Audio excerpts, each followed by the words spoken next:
इदम श्री सद्गुरुवे नमः। जन्म शताब्दी पुस्तक माला 97 डे 3 युग परिवर्तन में समर्थ दीप यज्ञ। परम पूज्य गुरुदेव वंदे माँ के दिव्य प्रेम, उनके दिव्य आशीर्वाद से हम अपनी आत्मा, अपनी चेतना को एक नए आयाम की ओर ले जा रहे हैं। गुरुदेव ने कल के स्वाध्याय में गज और ग्राह की बात से बात शुरू करी और फिर बताया कि मानव जाति आजकल क्या है। मानव जाति वो गज है जिसे पुकार लगाने की आवश्यकता है, क्योंकि हम कौन से अहंकार में गिर गए हैं। हमें भी किसने खा लिया है, हमारा पैर कौन खा रहा है। मानव जाति की जो मानवता है ना, मानवता को एक मगरमच्छ खा रहा है। क्यों खा रहा है? क्योंकि मुसीबतें बढ़ती जा रही हैं। और कल गुरुदेव ने हमें उन मुसीबतों के बारे में बताया, जैसे जनसंख्या वृद्धि, बिगड़ता हुआ वायुमंडल, पानी की प्रॉब्लम, बिजली की प्रॉब्लम, उसके बाद महंगाई की समस्या। कल गुरुदेव ने इन सब चीजों के बारे में, इन सब पर प्रकाश डाला। और फिर चोरी चकेरी उठाई उठाई गिरी कि अगर हम काम करना भी चाहें तो कैसे होगा। फिर अकाल की समस्या बताई, फिर अवांछनीय तत्वों के बढ़ने की समस्या बताई। और गुरुदेव कह रहे हैं कि दिन पे दिन ये मुसीबतें बढ़ती चली जाएंगी। अगर जागृत चेतनाएं जागृत नहीं हुई तो ये मुसीबतें कम नहीं होने पानी, ये कम नहीं होंगी, ये बढ़ती चली जाएंगी। अब उसके बाद क्या सांप्रदायिकता कुछ ठंडी हुई है? नहीं, यह बिल्कुल भी ठंडी नहीं हुई। एक विवाद एक जगह ठंडा नहीं होने पाता कि कहीं और तैयारी शुरू हो जाती है। सांप्रदायिक उपद्रव कृष्ण जन्मभूमि के लिए से लेकर बाबरी मस्जिद तक हर जगह इसी के लिए धुआं निकल रहा है। हर तरफ आग लगी है। यह आग विकराल विकराल रूप धारण कर ले तो कोई अचंभे की बात नहीं मानी जाएगी। अब गुरुदेव ये भी एक समस्या बता रहे हैं, धर्म के नाम पर, जाति के नाम पर लड़ाई झगड़ा, और कितना ज्यादा इस समय हो चुका है। जब हम ये पढ़ रहे हैं तब ऑपरेशन सिंदूर घटित हो चुका है। तो इमेजिन करिए कि जाति के नाम पर, धर्म के नाम पर क्या क्या नहीं हो रहा है। और इसको इसको इमेजिन भी नहीं किया जा सकता। हमको तो उतना पता चलता है जितना कि न्यूज में आ जाता है, बस उतना पता चलता है। पर सच्चाई जितना पता है ना, उससे कोसों दूर है, कोसों दूर है। हम सच्चाई के धरातल से कितनी दूर है इसका हमको अंदाजा नहीं है। पर परम पूज्य गुरुदेव जब ये प्रवचन दे रहे थे, उन्हें तब भी अंदाजा था। वो युग दृष्टा है, युग ऋषि है, उन्हें तब भी अंदाजा था कि आने वाला समय किधर जाने वाला है। आतंकवाद, आतंकवाद को आप देख रहे हैं। आप आतंकवाद के बारे में नहीं जानते ये कितना बढ़ जाएगा, ये कितनी गंभीर समस्या के रूप में सामने आएगा। कहीं बम फट रहे हैं, कहीं गोलियां चल रही हैं, कहीं कुछ और हो रहा है। ये सारी की सारी मुसीबतें, पांचों मुसीबतें इस तरह की हैं जो आजकल हम सबके ऊपर ठीक उसी तरह से छाई हुई हैं जैसे गज के ऊपर मुसीबतें आई थी। अब पहले गुरुदेव ने समस्याएं गिनवा दी। और अगर हम सोच रहे हैं कि आतंकवाद हमारी समस्या नहीं है, तो हम कहीं किसी मिथ्या भ्रम में हैं। बम जब गिरता है ना, तो जगह नहीं देखता है, देश नहीं देखता है, शहर या गांव नहीं देखता है। जब बम गिराने वाले बम गिराते हैं ना, तो कहीं पर भी गिरा देते हैं, किसी भी जगह।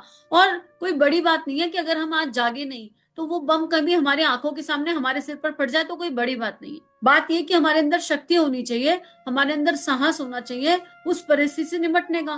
तो गुरुदेव ने समस्याएं गिनवा दी। और इन समस्याओं से कोई भयग्रस्त हो रहा है, कोई ऐसी बातें सुनकर भयग्रस्त हो रहा है और सोच रहा है मैं मर जाऊंगा, मैं मर जाऊंगा तो मेरा क्या होगा, तो बेटे मूर्ख जाग जा। तो फिर गुरुदेव यही कहेंगे, मूर्ख जाग जा। ये डराने के लिए नहीं कहा जा रहा, यहाँ पर धमकाया भी नहीं जा रहा है। परम पूज्य गुरुदेव कह रहे हैं भाई सच्चाई को तो जानना पड़ेगा, सच्चाई को तो देखना पड़ेगा। कब तक सच्चाई से दूर रहोगे? सच्चाई का आईना देखेंगे नहीं तो फिर ऐसा वाला हो जाएगा कि अब पछताए हो क्या जब चिड़िया चुग गई खेत, ऐसी वाली स्थिति हो जाएगी। तो हम लोगों के ऊपर मुसीबत है और हमने ये सारी मुसीबतें जी हैं।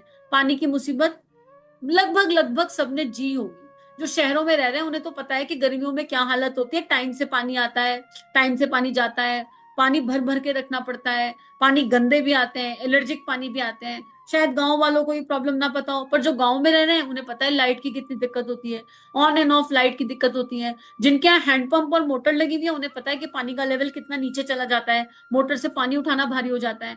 कम्युनिटी के नाम पर कितने लड़ाई झगड़े हो रहे हैं। जिन्होंने देखे हैं, जाने हैं, जिन्होंने पास से महसूस किया ना, उनका दिल दहल जाए ये बात सुन करके कि क्या हो रहा है। तो खाली बात न्यूज की नहीं है, अपने आसपास भी देखेंगे तो समझ में आएगा। भेदभाव की दृष्टि हमारी है और गज के ऊपर जैसे जैसे मुसीबत आई थी हम लोगों के ऊपर है। अब इसका उपाय क्या है? बात उपाय की है, समस्या तो समझ में आ गई। और गुरुदेव ने हमेशा कहा समस्या से समाधान की ओर। आप जब श्री प्रिया की लाइन देखेंगे ना, जब भी आपके पास कोई वीडियो आएगा, तो उस वीडियो के लिंक में सबसे पहले जो लाइन आपको नीचे दिखाई देगी टाइटल के नीचे, वो हमेशा ये दिखाई देगी, समस्या से समाधान की ओर। मानव जीवन में यही दिव्यता है कि हम समस्या को जानें, देखें, समझें, एनालिसिस करें, पर चिंतन समस्या का नहीं करें। चिंतन हमेशा समाधान का करें। और यही परम पूज्य गुरुदेव की शिक्षाओं में एक सबसे महत्वपूर्ण शिक्षा है। गुरुदेव कह रहे हैं अब हम लोग क्या करें? जो कोई उपाय होगा वह किया भी जाएगा। उपाय कौन करेगा? उपाय जनता करेगी, गवर्नमेंट करेगी, समाज से भी किया जाएगा। जो कुछ उपाय भी संभव है हम सब लोग ही करेंगे, उसके बारे में मुझे कुछ नहीं कहना। उपाय तो करना ही होगा। गवर्नमेंट इसके संबंध में मार्गदर्शन कर सकती है। समाज के नेता भी बताते रहते हैं कि इन मुसीबतों के वक्त में पानी कम खर्च करिए, बिजली कम खर्च करिए, तालाब बनाने चाहिए, कुएं खोदने चाहिए। सब जगह अलग अलग उपाय बताए ही जाते हैं। ये भौतिक तरीके हैं और ये उपाय करने ही चाहिए। लेकिन इससे बड़ा भी एक आध्यात्मिक उपाय है। वो आध्यात्मिक उपाय है जो गज ने अपनाया था। क्या था? उसने भगवान को पुकारा था। देवताओं और दैत्यों दैत्यों की जब भी लड़ाई हुई, देवता जब भी मुसीबत में आए, तो वे भाग करके जाकर भगवान के पास में गए और ये कहा कि हमारी मुसीबत को आप दूर कर दीजिए। तब भगवान ने कोई ना कोई उपाय निकाला। चाहे माँ दुर्गा का निर्माण किया हो, चाहे माँ सीता का निर्माण किया हो, चाहे दधीची की अस्थियों से इंद्रवृक्ष बनाया हो, चाहे स्वर्ग से माँ गंगा को धरती पर लाया गया हो, जो कोई भी उपाय किया हो, लेकिन उपाय जरूर किया गया। ये समय पुकारने का है। उस महाशक्ति को मिलकर के पुकारने का समय है, जो महाशक्ति इस विभीषिका को खत्म कर सकती है। हम और आप अगर एक हो जाएं, अगर हम आज भी ये सोचते रहे कि मेरे करने से क्या होगा, तो उस नन्ही सी चिड़िया की कहानी याद कीजिए जिसके बारे में बात की गई थी इसके पहले स्वाध्याय में। अब अगर हम जागे नहीं, आज भी अगर हम पंच तत्वों के प्रति सक्रिय नहीं हुए, बहुत पहले का समय याद आ रहा है मुझे, ना होटल का नाम तो याद नहीं है, पर हम कहीं गए थे, बच्चे के साथ थे, छोटे थे, और मसूरी या देहरादून में कहीं, मसूरी या शिमला में कहीं तो थे, और वहां पर ठंड थी एज यूजल। और वहां पर क्या था, पानी, इतना पानी है, इतना पानी है कि पानी की कदर नहीं थी। जब गर्म पानी की आवश्यकता पड़ी तो होटल मैनेजमेंट ने हमें कहा कि 4 बाल्टी पानी फेंक दीजिए, अपने आप गर्म पानी आ जाएगा। और रूह कांप गई। यकीन कीजिए, होटल में कितने सारे कमरे, और हर कमरे में यही चल रहा था कि 4 बाल्टी पानी फेंक दीजिए, गर्म पानी आ जाएगा। ये हालात हैं। और अब जब गांव में है, जहां माँ गंगा की गोद है, हिमालय की छाया है, तो क्योंकि यहाँ गंगा जी का पानी है, तो लोगों को पानी की फिक्र नहीं है। कूड़ा उठाते हैं, गंगा जी में डाल आते हैं, कचरा कहीं भी जला देते हैं। ये छोटी छोटी चीजें हैं, हम इसको समझ नहीं पा रहे हैं। आजकल हम लोग, जो महिलाएं हैं, पैड यूज करती हैं और उसको फेंक देती हैं, और डायपर यूज करते हैं और उसको फेंक देते हैं। 500 सालों तक ये डायपर गंदगी मचाएंगे, ये पैड गंदगी मचाएंगे, प्रकृति के साथ क्या क्या करेंगे इसके बारे में आइडिया नहीं है। और सबका समाधान है, आजकल हर चीज का समाधान है। 21वीं सदी में आ चुके हैं। आप ढूंढिए तो समाधान मिल जाएगा। गूगल करिए कि डायपर की जगह क्या यूज किया जा सकता है जो प्रकृति को नुकसान ना करे। गूगल कीजिए कि पैड्स की जगह क्या यूज किया जा सकता है जो प्रकृति को नुकसान ना करे। हर किसी को अपने अपने मन मुताबिक, अपने हिसाब से कुछ ना कुछ एक ऐसा ऐसा सोल्यूशन मिल जाएगा। जहां चाहा है ना, वहां रहा है। जब सॉल्यूशन ढूंढेंगे तो सॉल्यूशन मिलेगा, और ऐसा सॉल्यूशन निश्चित मिलेगा। और जब जाग जाओ तब सवेरा, जब जाग जाओ तब सवेरा। एक आता है मेंस्ट्रुएशन कप, ये बहुत बड़ा सॉल्यूशन है पीरियड्स की प्रॉब्लम का। कंफर्ट भी देगा, आराम भी देगा, लेकिन सबको इंडिविजुअली अपनी अपनी बॉडी, अपना अपना बॉडी टाइप देखना पड़ेगा। महिलाओं से ये प्रार्थना है कि जानिए, समझिए और उस दिशा में बढ़िए जिस दिशा में इस समय बढ़ने की आवश्यकता है। ये तो रही पर्सनल बात, लेकिन उस मुसीबत का क्या करें जो चारों ओर है? क्या गवर्नमेंट सब कुछ कर लेगी? कौन करेगा इसको ठीक? क्या केवल चाय पर बैठकर समाज क्या नहीं कर रहा इसके बारे में चर्चा करके प्रॉब्लम सॉल्व हो जाएगी? नहीं। और पुकार, पुकार तो लगानी पड़ेगी, क्योंकि खाली अगर केवल भौतिकता के आधार पर अगर सारी समस्या का समाधान आ जाए तो फिर भगवान की आवश्यकता नहीं। पर अगर ध्यान से देखें, क्या हम मात्र ये भौतिक देह हैं? क्या हम इसके बियॉन्ड कुछ भी नहीं है? ये भौतिक देह मात्र आवरण है। अल्टीमेटली तो हम पंच तत्वों से बने हैं, और फिर पंच तत्वों के बियॉन्ड भी है। कोई तो शक्ति है जो पंच तत्वों को भी नियंत्रण करती है। कोई तो शक्ति है कि सूर्य आकाश में उल्टा लटका हुआ है, सूर्य देवता, सविता देवता, जो सविता देवता सबको प्रकाश देते हैं, कोई तो है जो उनको भी गवर्न कर रहा है। अगर ध्यान से अपने शास्त्रों को पढ़े तो उसमें लिखता है, एक उसमें लिखा है एक ब्रह्मांड नहीं है, अनेक ब्रह्मांड है, अनेक पृथ्वी है, अनेक प्लैनेट है। हम और आप जाने कितने प्लैनेट्स में हैं। तो इसका मतलब भौतिकता से परे भी अपना अस्तित्व है, भौतिकता से परे भी कुछ है, और हमारे ऋषियों ने इसको जी करके दिखाया है। महर्षि पतंजलि ने पूरा अष्टांग योग दे दिया। कहाँ से दिया? सूक्ष्म में कहीं गहराई में उतर के चले गए, और उस गहराई से वो प्रकट हो गया। अर्जुन को श्रीमद् भगवत गीता कहीं लिखकर नहीं सुनाई गई। भगवान श्री कृष्ण ने शायद ध्यान की सूक्ष्मतम वाणी से अर्जुन को समर्पण भाव में श्रीमद् भगवत गीता सुनाई सुनाई थी। ध्यान से देखेंगे महर्षि याज्ञवल्क्य ने यज्ञ का ज्ञान विज्ञान दिया, कहाँ से दिया? महर्षि चरक को इतना सब कुछ कैसे पता चला? तो हम देखेंगे तो हमारे ऋषि मुनि साइंटिस्ट थे।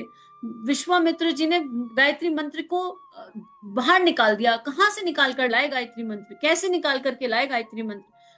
कहाँ से संभव हुआ? ये पुकार की शक्ति थी, ये अंतःकरण की शक्ति थी। परम पूज्य गुरुदेव ने ये सब बातें जो वो कह रहे हैं, जो लिख रहे हैं, गुरुदेव का जीवन उठा करके देख लिए। भौतिकता के आधार पर उनका जीवन नहीं हुआ। 13 वर्ष की उम्र में उन्हें कहाँ से मार्गदर्शन मिला? कोई स्थूल गुरु मिले गुरुदेव को? नहीं। दादा गुरुदेव मिले सूक्ष्म से। स्वामी सर्वेशानंद जी उन्हें कहते हैं, और कई जगह पे ऐसा भी लिखा हुआ है कि वही महाअवतार बाबा जी भी हैं। ऑटोबायोग्राफी ऑफ योगी में भी कहीं पर चिंतन ये आती है बात। वो बुक बहुत कॉमन है, सबने पढ़ी होगी, बहुत प्यारी बुक है, बहुत अच्छी बुक है, पढ़ने लायक बुक है। तो ये भी कहा जाता है। तो गुरुदेव के जीवन में स्थूल से गुरु आए थे क्या? नहीं, स्थूल से नहीं आए थे। 13 वर्ष की उम्र में एक दिए के प्रकाश से गुरु निकल करके आ गए, गुरु निकल के प्रकट हो गए। एक आकृति, सूक्ष्मतम आकृति। इसका मतलब सूक्ष्म का अपना अस्तित्व है। इसका मतलब इस भौतिक देह से परे हम कुछ हैं। अरे भौतिक देह से परे कुछ हैं, तभी तो जन्म लेते के साथ ही जो न्यूबॉर्न बच्चा होता है, उसके मुंह में नीम डाल दो तो वो थूक देगा। उसको किसने बताया कड़वा क्या होता है? उसके मुंह में शहद डाल दो तो वो खा जाएगा। उसको किसने बताया मीठा क्या होता है? इसका मतलब वो कोई पुरानी स्मृति लिए हुए है। उसके माइंड में एक इमेज है, एक स्मृति पहले से चली आ रही है। इसका मतलब हम इस स्थूल देह से परे हैं। पुकार कहाँ से निकलती है? जिस हृदय से पुकार निकलती है। अगर देह को चीर दिया जाए तो एक मांस का लोथड़ा दिखाई देगा, लाल रंग का खून में लथपथ। लेकिन पुकार उससे नहीं निकलती। पुकार कहीं अंतःकरण से निकलती है। तो गुरुदेव ने इसको बहुत खूबसूरती से 3 शरीरों में बांटा है। मैं क्या हूं में भी बताया है कि पहले भाव बनता है, फिर विचार बनते हैं, और फिर कर्म बनता है। भाव, विचार और कर्म। और वो कर्म जिसमें भाव और विचार नहीं है ना, वो मात्र क्रिया रह जाता है, केवल क्रिया रह जाता है। तो इसको गुरुदेव ने उपासना समर्पण योग भाग में समझाया है। उसको गुरुदेव ने कई सारी जन्म शताब्दियों में भी बार बार बताया है। और यही गुरुदेव कह रहे हैं कि गज की पुकार कब निकली थी? वो पुकार जो अंतस की गहराइयों से निकलती है, वो पुकार जो ठाकुर की माँ काली के सामने निकली, वो पुकार जो मीरा की गिरधर के सामने निकली, वो पुकार जो माँ कुंती ने करी, वो पुकार जो सारे देव ऋषि मुनि करते हैं, वो पुकार जो ध्रुव और प्रहलाद ने करी। कौन कौन नहीं है जिन्होंने पुकार नहीं करी? इतने मिल जाएंगे, इतने मिल जाएंगे जिन्होंने पुकार करी और भगवान को साक्षात जीवंत कर दिया। वो पुकार जो देवताओं ने करी, और माँ दुर्गा का जागरण हो गया। और आज भी हम नव दुर्गा बनाते हैं, आज भी हम उन 9 शक्तियों का पूजन करते हैं। तो बात यही है कि हमारा जो अस्तित्व है वो इस भौतिक काया से परे है। तो गुरुदेव यही कह रहे हैं कि अब आध्यात्मिक उपाय करना पड़ेगा, और आध्यात्मिक उपाय के बिना कोई रास्ता नहीं है। और आध्यात्मिक उपाय है भगवान को पुकारा जाए। पुकारा कैसे जाएगा, इसके बारे में बात कल करेंगे। लेकिन एक सत्य ये जान लेते हैं, परम पूज्य गुरुदेव, सारे ऋषि, सारे संत ये कहते हैं कि प्रार्थनाओं में बहुत शक्ति है। याचना नहीं, प्रार्थना। अंतःकरण से, उचित भावना से, निष्काम भाव से की गई प्रार्थना ब्रह्मांड को हिलाने की शक्ति रखती है। तो आइए आज इस पर चिंतन मनन करें कि क्या हम पुकार के लिए तैयार हैं? क्या हम सब मिलकर उस महाशक्ति के आवाहन के लिए तैयार हैं कि हे महाशक्ति, आओ आओ। अब पृथ्वी को आपकी आवश्यकता है, अब हमें आपकी आवश्यकता है। अब उस अराजकता को नष्ट करिए, उस अराजकता को जो हमारे भीतर और बाहर दोनों ओर विभीषिक, दोनों ओर फैल गई है, जिसने सब कुछ तहस नहस कर दिया है। अब इस अराजकता को नष्ट करने के लिए आपका आना बहुत जरूरी है। आप आइए, आप किसी भी रूप स्वरूप में आइए, आप कैसे भी आइए, और हम आपके साथ। जब माँ दुर्गा आई थी तो समस्त देवताओं ने माँ दुर्गा का साथ दिया था।